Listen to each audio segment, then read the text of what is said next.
take as many pictures as you want, there's no dramas with that.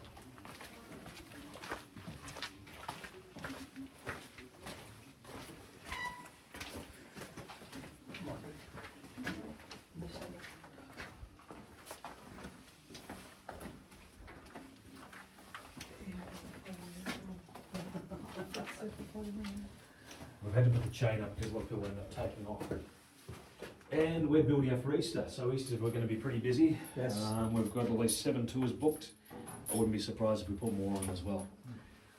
Very smart people with what they're doing here, because what we're going to be doing is we're actually walking uphill very slightly, a slight incline, dug in such a way that if the mine was going to be payable, then you could, instead of replacing your wooden, you would have started with wooden wheelbarrows, excuse me.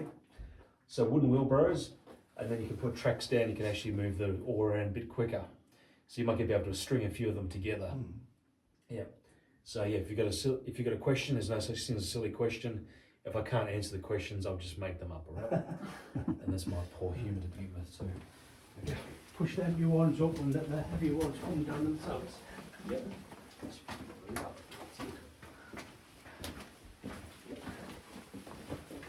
You were saying you're on a road trip for 12 weeks, are you? Yes, we've got about 12 years left. We go back on the 12th of April. Oh, you go back on my birthday? Okay.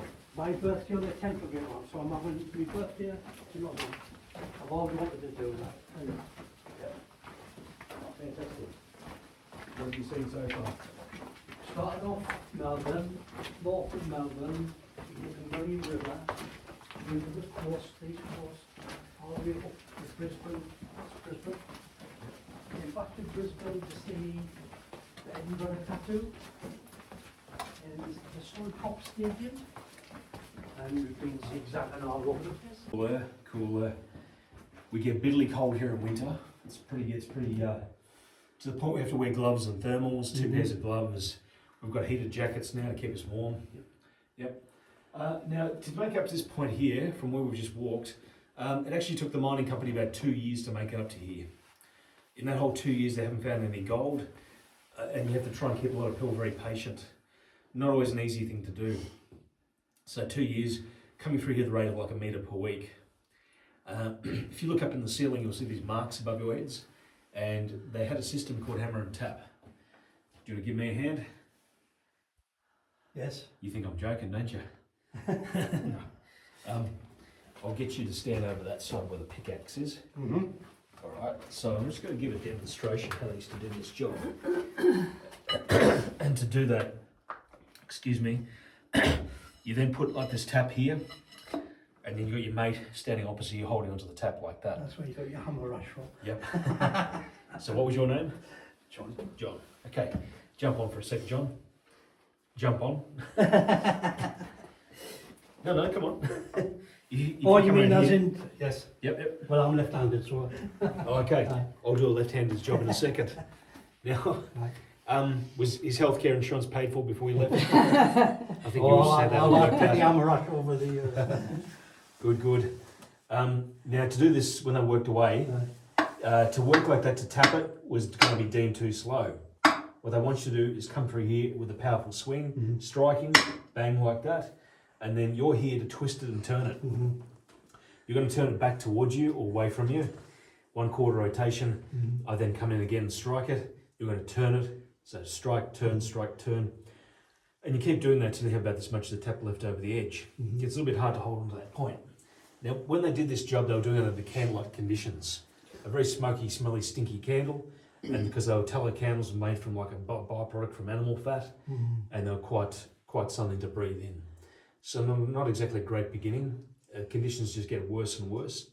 When you're working like this, these guys were actually Cornishmen, and most of them were Cornish, bring their skills out, the tin mining skills, probably been mining for 300-400 years before us, so they knew what they were doing. Very clever people, and they're also very short little people too.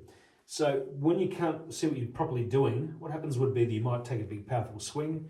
A swing and a miss is going to strike your mate in the wrists, arms or elbows. Snapped wrist is going to be the result. Exactly. Yep. If you say it's 2 left-handers, I am right-handed, you're left-handed. You come in from this approach on the offside, and now swing is going to be straight into your friend's ribs, hips, pelvis. They would have had what's called a head strike, and exactly have that implied. Probably going to be some sort of hospitalisation or a burial involved. So no pain management, no green whistles, no EpiPens, ketamine, morphine, fentanyl does not exist. And the head strike would be safe you're up here. So this tap goes quite blunt quite quickly, and it's doing pretty well, because for a long time, for about 6 to 12 months, I was striking this, even like a little tap, and it was getting wedged in there, had to try and wriggle it out. So only in the last, say, month, it's loosened up. I don't know why that's happened. Maybe something that works here changed that. But we also try and turn up at work and find little things that change from time to time too, usually for the better. So good work, John. You keep your life, I keep my job. It's a pretty good arrangement. And you can see how they kind of match up. So you see here, your arms outstretched above your head the whole shift. So you make probably about 13 holes. You stuff that hole full of black powder. Put a fuse down, light the fuse. You've got plenty of time to make your way out. It's not like this misconception of like lighting up fuses and having to see them quickly burn like cartoons. But when each charge goes off, you probably got about half a second between each charge, roughly. So they start centrally from the middle, 1, 2, 3, 4, 5, 6, 7, 8, 9, 10, and it radiates down the walls. So that's why I was taking them up to 2 years to get to this point. And this would have been much shorter too. This tunnel would have been the height of what this is currently, and that's only because they're bringing machinery in. They must be one of the very last flies of the season to come in here, because we won't get them after this. Okay.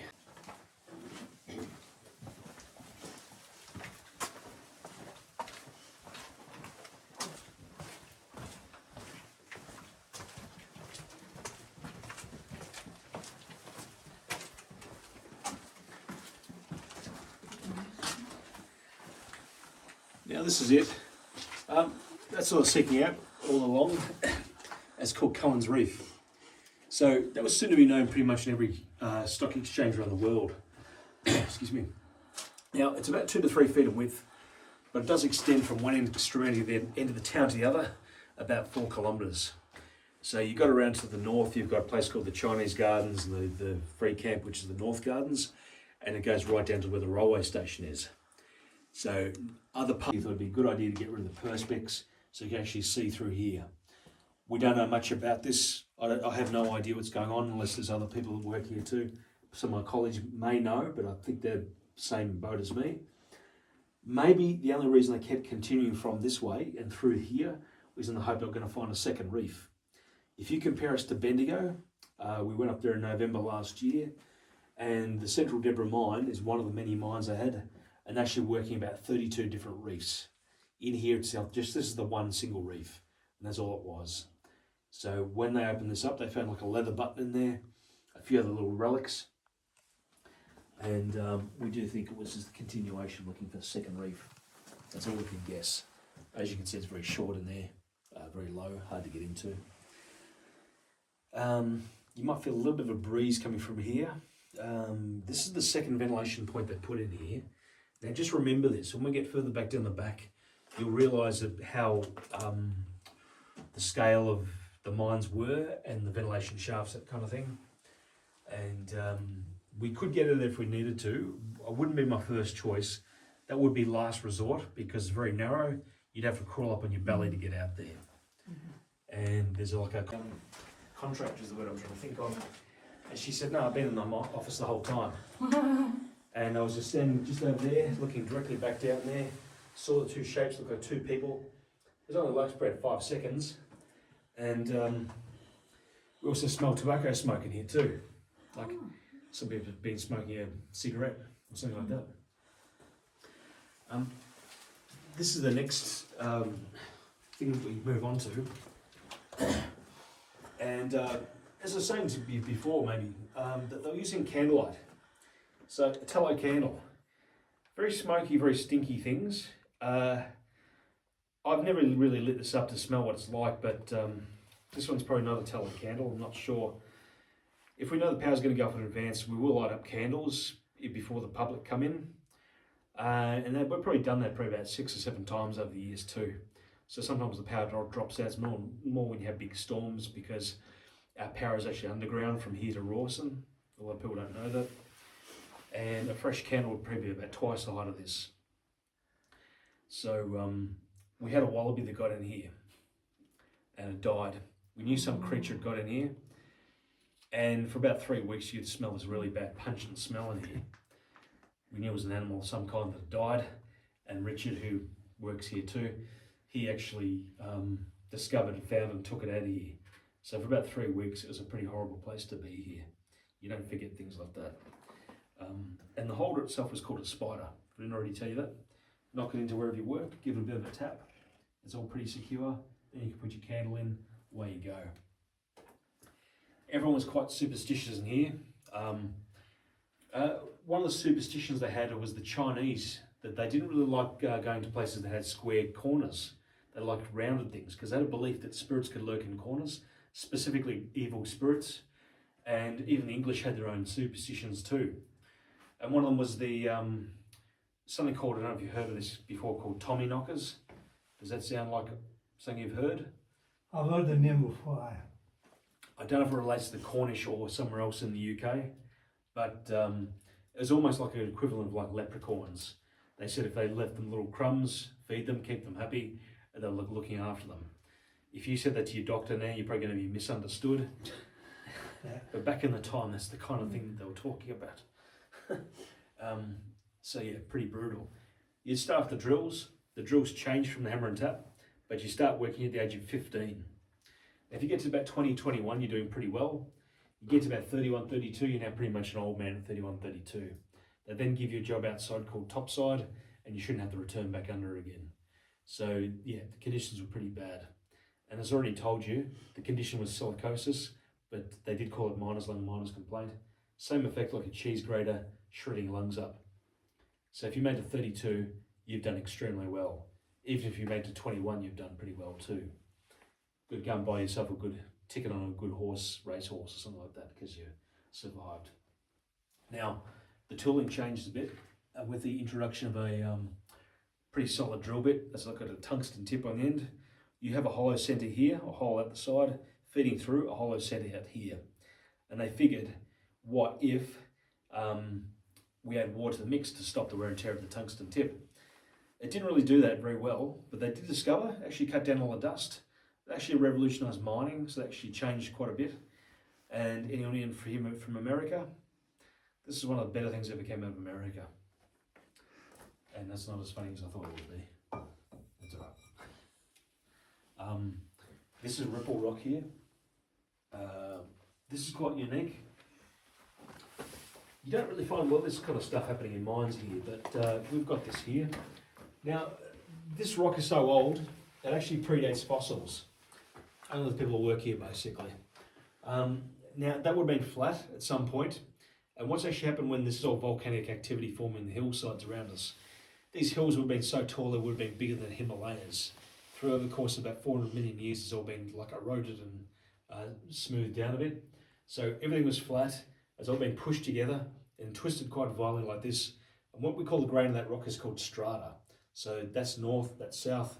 We've now missed the reef by about 300-400 metres down. You'll pick it up again. So that's very unique to find in a mine. You don't see a lot of that kind of thing. And beyond it, the same area there is actually a fault line that runs through here. We've had times where we have had earthquakes because you get a lot of them around this district. Not usually big ones. I've only ever noticed one earthquake, and that sort of affected some buildings in Melbourne, city of South Yarra, or suburb of South Yarra. And we did a check about 2 hours after the earthquake because we're quite concerned about that. I thought, do we still have a job to turn up to? We did the check. We found there's actually no movement in here, no rocks, and it just goes to show you how strong the integration is of the rock around us. So now, we've never had this moving. It is here, it's a bit of insurance for that factor, because you've got this quite big rock up the top up here. Now if you look at that, it has a big crack in the side of it, and it's being supported by the middle of the timber here. So what they call this, they would have called it pigsty, is the nickname given to them, or the miners, the engineers would call them timber sets. This one's been here for pretty much the whole length of the time. I've been here for 13 plus years now. and it's going to creak, crackle and groan. Let's take it out of here if we need to move. At this point we've got two choices. We go in reverse, or if we can't get through that way for whatever reason, then our second choice is the ventilation shaft at the back. Now that didn't exist until about 1903. This chamber was about the mid-1870s being put this in here, and the fresh air was coming all the way back from the reef where those pipes let off. So you can imagine what happens with the fresh air trying to get make its way to here. Most of it would have been carbon dioxide, so yet another problem. The people doing the timber cutting were mainly Italian people, so that was their profession.